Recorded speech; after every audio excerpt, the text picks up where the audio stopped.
Hello there. Hey man, Hey, how are you doing? pretty good, pretty good. How are you? Yeah, good, good. All right, anything I should know about the game before I get started? I don't think so. You've read the instructions, so that's cool enough already. Uh, All right, can everybody hear our guest just fine? Okay, so yeah, nice. We even have a tutorial screen in the game. So we've got buy, yeah, and then throw and profit. And I like it when you can break things down into just like these big headers of these are the core actions you're performing. So you need coins for new dice and rolling. This is your score. Okay. Bomb, take cover. Wow, it really exploded. Reroll. Get an umbrella. They fall from the skies. And magnet. Okay. Oh, I think do my best. Um. Okay. So, so I'm. So that's my score. That's my money. I have yeah, 15 money to start. yeah, you can buy a few dice right away, whatever you like. Okay, so these are the faces of the die show what they could potentially roll. Yes, exactly. So you can see some of the faces give you nothing, Mhm, and mhm. some of them have some bonuses like simply things like money, points, uh, or special ones that yeah some things that I didn't explain exactly in the tutorial, but that was like my my design decision not to like make everything explicit and let you try it for yourself. But I've already got some feedback that this could be a little bit more explanatory, so yeah. Yeah, okay. And then the lose condition is not having enough money to spend to roll the die again. Yes, exactly. Because each time you spend some money, either on buying a dice or rolling again, Mhm. it increases, right? So there will be like a cap that you can't get over it, unless Okay. of course you can generate enough money in around the to catch up. Right. And there's no actual interaction with the dice. It's just you click the button and then you Yeah, okay. And then you got the buying round. Yeah, I appreciate that you can like bring this screen up. This is honestly what I wanted to do in my game as well, was just like have a explanation screen you could pop open at a moment's notice, but no time. that was also my case. It was like an hour left before I needed to submit it, and yeah, just threw it really quick. No, but it was a really good call. Okay, well, I'll just like, I'm not going to think too much about it. I'll just start buying and get into the game a bit here, and perhaps you can talk a little bit about your background in development. And were you the solo developer on this project? Yeah, so I was a solo dev on this Hmm. project. Although at the end, because I was running out of time, I hired my wife to just scour the internet for the sound effects, assets, and music, etc. Hmm.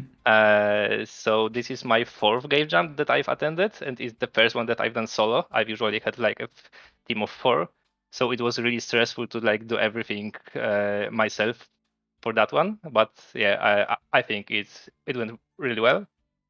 Uh, and yeah, and in terms of my experience, I have a little bit over 7 years of programming experience as a programmer in the IT firm and in the game dev industry. Currently, I'm a senior tool programmer for the Larian Studios. Oh, nice. Yeah, so I just like doing that.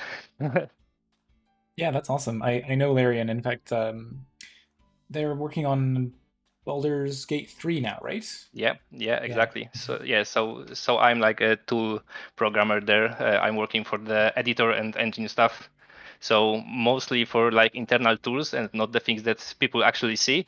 So working on a gameplay in here for the game jam is like yeah, nice other thing to do than in, in my job. Yeah, of course. I mean, but at the same time, like you are creating the tools that allow the designers and the other developers to build out the actual content of the game. So like it is foundational to the work that's being done. Yeah, you can think a bit about like that, sure. I don't know. I think it's important to Yeah. appreciate the work that goes into these larger teams and how like just because what someone isn't is working on isn't the most like quote unquote visible thing, like you aren't an artist creating the character models that people see directly, but you are, yeah, you're still like the game would simply not function if it weren't for these tools. So yeah, Yeah, super important.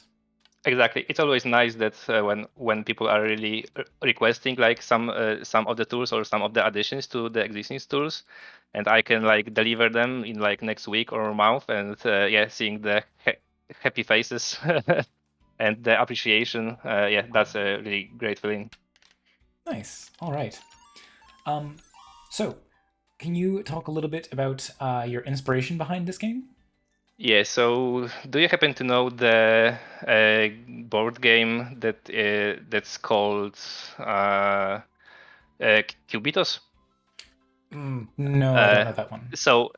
yeah, it is basically that. So it was really easy for me to like take like the design that worked that in a board game that that I loved, and bringing back into the video game. It like uh, let me skip like most of the difficult design decisions for that.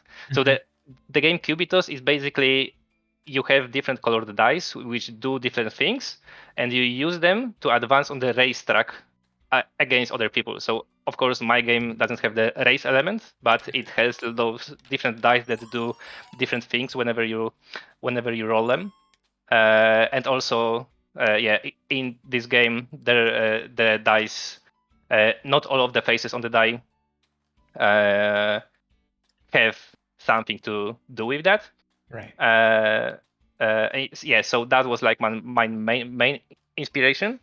So what I found out later in the development, after a day or so, is at first I wanted to like in this Cubitos game, Mm-hmm. the board game, if you rolled your dice and none of them scored anything, like you had all blanks, you lose a turn. You lose a turn, and that was my like lose condition for it. But I found out that the more dice I have, I really loved yeah, playing with that and adding like those physics interactions with them. So for example, in here you have the magnets that attract each other or bombs Mm-hmm. that blow up and yeah, make everything move. And the more dice you have, it's even more satisfying to look at. And when you think your turn has ended, but your last black die throws on this bomb face, and everything explodes again and scores again. Yeah, that I I felt I need to pivot and like chase the fun and not stick to my original design. Yeah, it's got a real like chaotic energy to it that you've got this like feeling of honestly it's a similar thing that they do in Candy Crush and other such games where like just combos keep happening and getting everyone like super excited. You know, just like all these like score multipliers and things that maybe you Yeah, don't entirely understand like but yeah. If there are particles happening on the screen, you are satisfied. Yeah. yeah, exactly. It activates a like primal excitement in people seeing the numbers go up. So I don't know. I was just kind of like buying a couple of every die, um, basically just sort of like looking at like what's the cheapest die I still have and like how which ones can I afford. I wanted to have a mix of things that are obviously increasing my money total so I can keep playing, but also Yeah. um, you can keep playing indefinitely. You're not making your score go up, so I wanted to make sure to keep Yeah. rounding those So as well. one of the feedback I've got, which I totally agree in. Currently, when you buy a die, you only this die price increases up, so it incentivizes you to like spread out your die capital, right? That you have like pretty much the same amount of each type of die, because if you want to like focus on only one, it would Mhm. be too too expensive, and you could buy like 10 other instead of this one. Yeah. So like making like different builds, it's not incentivized, right? Right. Uh, so yeah, that was one thing that I think could be changed for better. If, for example, if you buy a die, each one of the other dice increase just a little bit. Uh, Yeah, so yeah, it like naturally encourages people to generalize instead of specialize. yes, exactly. Oh, and I didn't realize before, but when the die land on the explosion face, they're actually gone, like they're removed from the Yeah, table. yeah. Gotcha. But also, you might notice. I've also pointed it out in the tutorial thing. Uh, what I like about this is you score a die Hmm. whenever it stops moving, right? So it may stop moving. It may give you like this gold on or points or something else, and then if some other dice like touches it or a bomb explodes near it, these Hmm. dice start rolling again. It's still it has another opportunity to score again. That's Yeah. why this little chain reaction thing, those bombs don't really do much like at the beginning of your run Hmm. because you don't have many dice, and if they blow up pretty quickly in your throw, Hmm. it's like value wasted. But if you have lots of them, it's piles up. Yeah, so in that sense, like there's at least one strategy towards like buying bombs very late in the run, like saving Yeah, those towards the end when you're yep, basically running out of cost on everything else.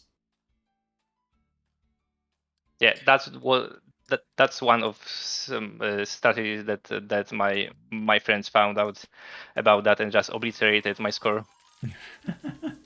So what is a like average score in the game? Like do you see most people end up scoring a pretty similar value to each other, or do you find that there's like a pretty large like upper and lower bound? Okay, so funny story about that is that after I've seen people like break the game, so get really far. Yeah. My main takeaway from this jump is I need to take some classes in the game balancing. Yeah. because yeah, it's really if you play a certain way, it's really easy to just overwhelm yourself with like hundreds of dice, Hmm. and then your runs take literally minutes before they stop doing anything. So one round can give you like 4,000 points, 4,000 score, etc. Uh, so yeah, either you lose pretty quickly Hmm. in like 150. Hmm. I've seen, so you're already over that. So yeah, congratulations. But the most score I've seen was around 8,000. Oh my god. But I've seen my wife. Yeah, she showed me how she done it, Hmm. and yeah, it was like total madness with the dice, computer freezing, etc. So this game is made in Unity, and like the important implementation detail that I could point out here is the way I'm detecting if the dice has stopped Hmm. is when the internal physics engine of the Unity tells me the rigid body is no longer moving.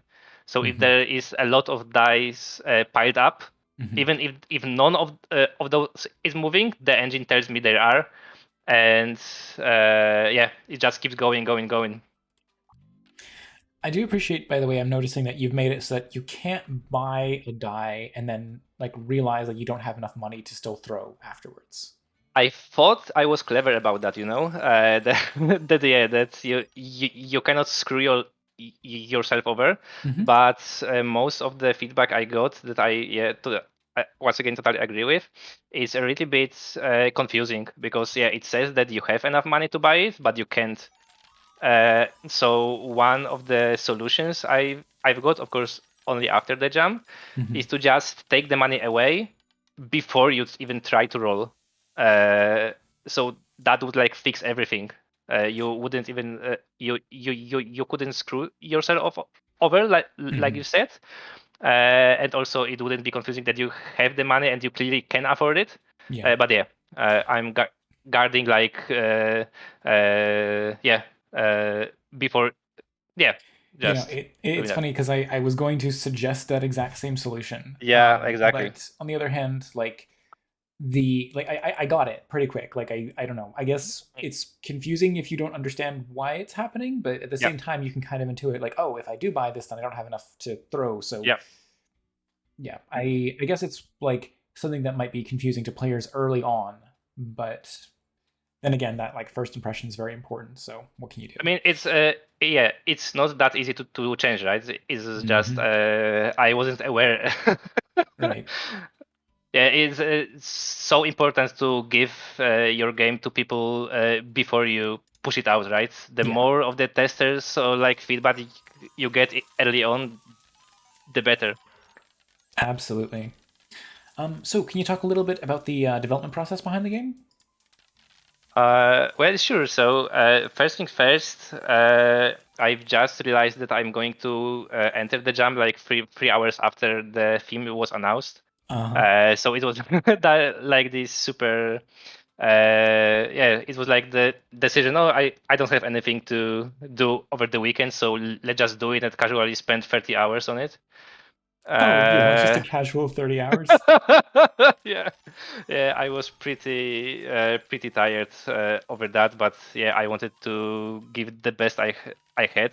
Hmm. So yeah, first thing first, always like always start with the design either of the on the like sheet of paper.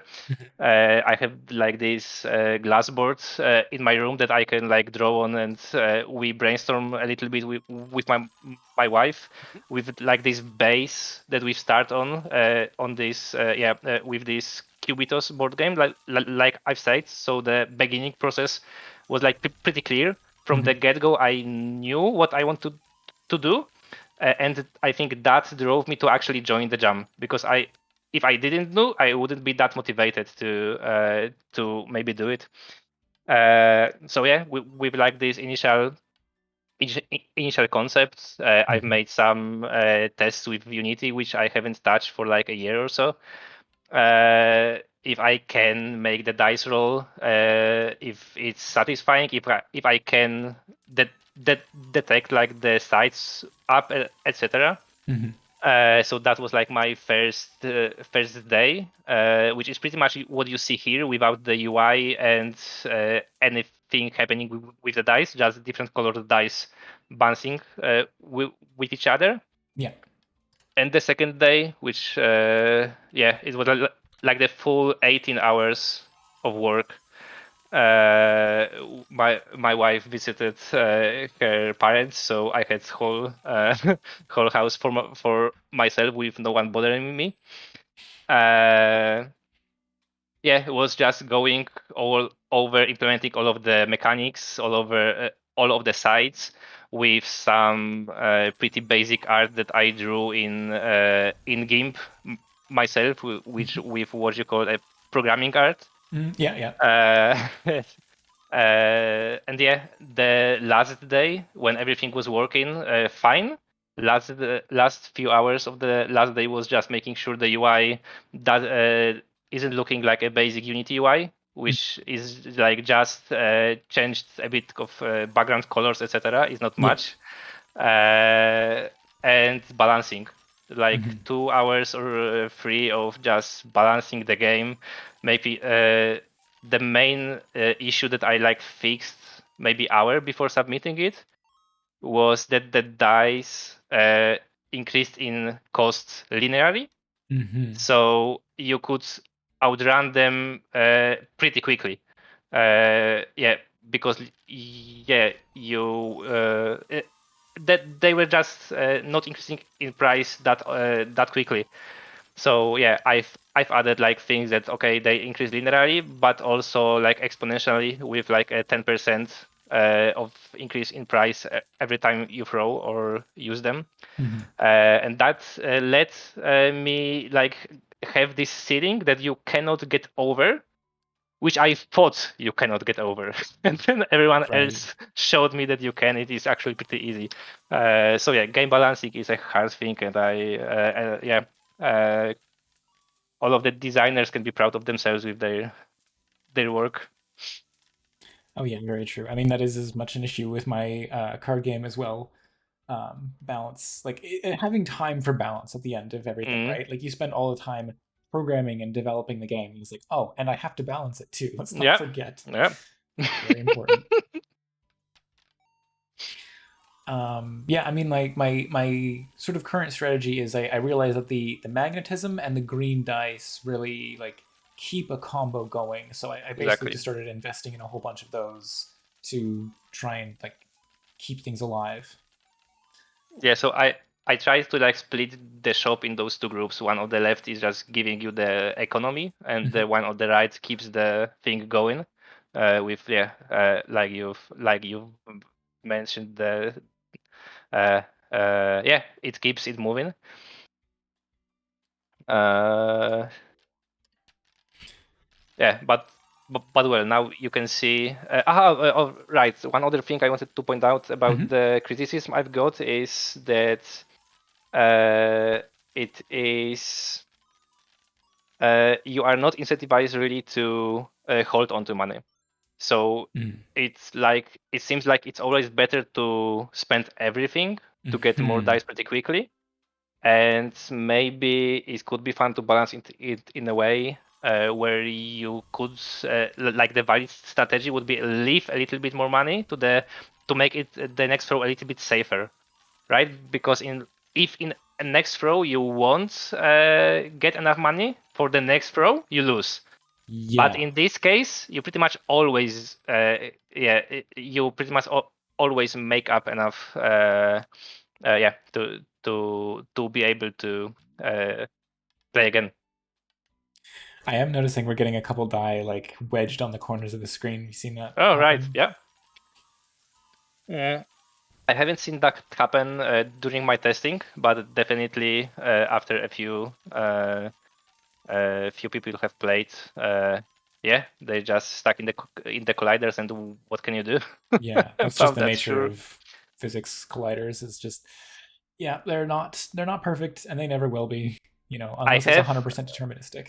Yeah. I have like those safety nets when a die would fall like 30 units to the side, like all over yeah, away from the screen. I Mhm. spawn it back in the middle because yeah, it also can happen like in the physics and the colliders if the object is moving so fast that in the one frame is before the collider and in the another frame it's after the collider, Yeah. it can just like teleport over it. So I have guarded against that, but I might have made those guards a little bit like tighter, so those dice, the white die that you have, Mhm. or is it blue die? Yeah, that you have to the right could also be teleported in. Yeah. So I guess the because if you were to turn this over to like the continuous physics collider, everything would just Hmm. lag all to hell, right? Like there's you Yeah, you have yeah. to you can't just use the like automatic, I'm gonna say quote unquote easy solution because that's Hmm. not efficient enough. Yeah. I was worried about the dice being yeah, a little bit of a performance bottleneck in here. Hmm. And yeah, another thing, I have like a pretty beefy machine, and Hmm. I've only tried this game like an hour before the end of the jam on like the yeah, pretty crappy laptop, Hmm. which was like a biggest mistake you could make. But with a miracle, Hmm. it worked there too. So I was really Okay. grateful for that. But yeah, always tests on multiple machines, and yeah, not everyone have yeah, a beast for a PC. Yeah, no, it's very true. Not everyone's got our beefy dev machines. All right. So moving on to our next question then. Mhm. Do you have a useful shortcut or a clever hack in the Unity engine that you can recommend to others? I mean, like even the way that you handle the physics checking is a pretty good suggestion already, but anything else? So yeah, I've when I was thinking about the answers, Hmm. you gave questions, yeah, before for that. I think the main thing that I want to point out in Unity is the scriptable objects thing.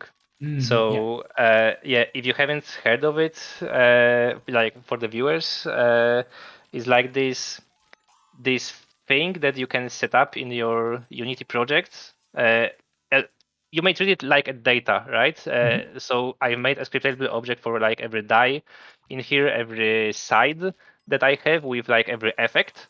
And I have these data structures in my project that I Hmm. can just drag around in the inspector for a really quick iteration. So if I didn't like that, like my white die had only three sides that gave money, I wanted to give it like this one more. I can just drag another side effect on my die scriptable object, Hmm. and it just worked, right? Yeah. So parameterize your game whenever you see it may be needed. uh, yeah, you will thank yourself later that it's really easy to like tweak things, variables, etc. And if you make your game like dependent on your data and not like hard coded, Hmm. even with like prefabs, etc. And you can load those things in right time when you press play on where you start the game. It will be much easier to like change, tweak, etc. So yeah, learn scriptable objects is a really uh, fun and powerful tool built in the Unity. Yeah. So if I understand that correctly, did you make like a die is a scriptable object that Yeah, has like six faces that each yeah, accept other scriptable objects? yes, exactly. Nice. Yeah. Yeah. So it's nested that way. Yeah, Yeah. No, that's fantastic. And then like theoretically, you could make that into a list for a die of arbitrary sides, but yeah. yeah, just sticking with the six faces is more than enough. Yeah, I think that was a list, but yeah, you are right about that. And yeah, then if I wanted to add another mechanic like a bomb mechanic, I just make a scriptable object for that and implement the actual like bomb mechanic which adds forces and spawns the particles, and Hmm. just drag it on any dice you want, and Hmm. it will populate everything, even the UI, right? It's also Hmm. automatically populated from the scriptable object data. Yeah, exactly. All right. So yeah, I think it is a fantastic suggestion. Like scriptable objects, you just it's one of those things that you just keep finding more and more uses for them as a project develops. Yeah. Um, all right. Well, do you have any plans for this game going forward? Are you going to make a post-gen version with some of the fixes people have suggested? So at first, no, it was like a one shot to yeah, just try it out, etc. But there are a few those suggestions that are super easy to fix, and it Mm-hmm. would yeah, help it tremendously be so much better. So yeah, definitely a small thing for that, but I don't think anything big about that. Like or every other game jam project that I've done. Yeah, it's just a fun thing. It's polished enough, and move on to another challenge. Yeah, sounds good. All right. Well, if anybody has any questions from chat, now's the time to ask them. And in the meantime, do you have any social media channels that you want to promote, or any other projects you're working on that you would like to plug?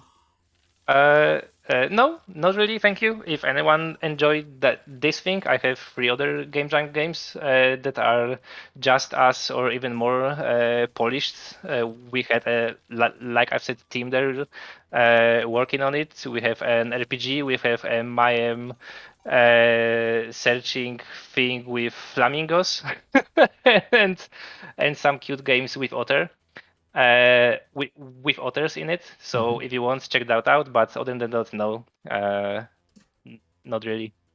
All right. Well, sounds good. I don't seem to be anywhere close to Yeah, losing necessarily, so I guess I've kind of like broken that ceiling and yeah. uh, So what you can do is on the lower left corner is end yes. turn, uh, end turn button. Yeah, so you can close it there. Maybe submit your score if you like. And yeah, thank you very much for playing. I really enjoy your streams. that Thank you so there are much. like a few streamers out there trying out people's games, but like the way you do it is so unique in a way that you really talk to the people and get some information for it, and not even you but your viewers get something for that. I felt I just need to pop in and be a part of it, even if like this, only for a while. So yeah, good job. Well, thank you so much. I really appreciate you saying so. And yeah, I mean, there are a few other people who are definitely inspired by my format, and they're trying out the interviews for themselves. So keep an eye out for those, I guess. And Mm, I definitely appreciate the fact that yeah, just everything you said. It was really cool to like talk about everything in here, and that's why I do them, is because I think it's always fascinating to find the story and the solutions to the problems that you had to overcome. So yeah, thank you so much for coming on. And if you have any other game jam projects that you'd like to show in the future, please feel free to reach out, and I'll go ahead and drop a link to your itch.io page so yeah. people can check out your other projects.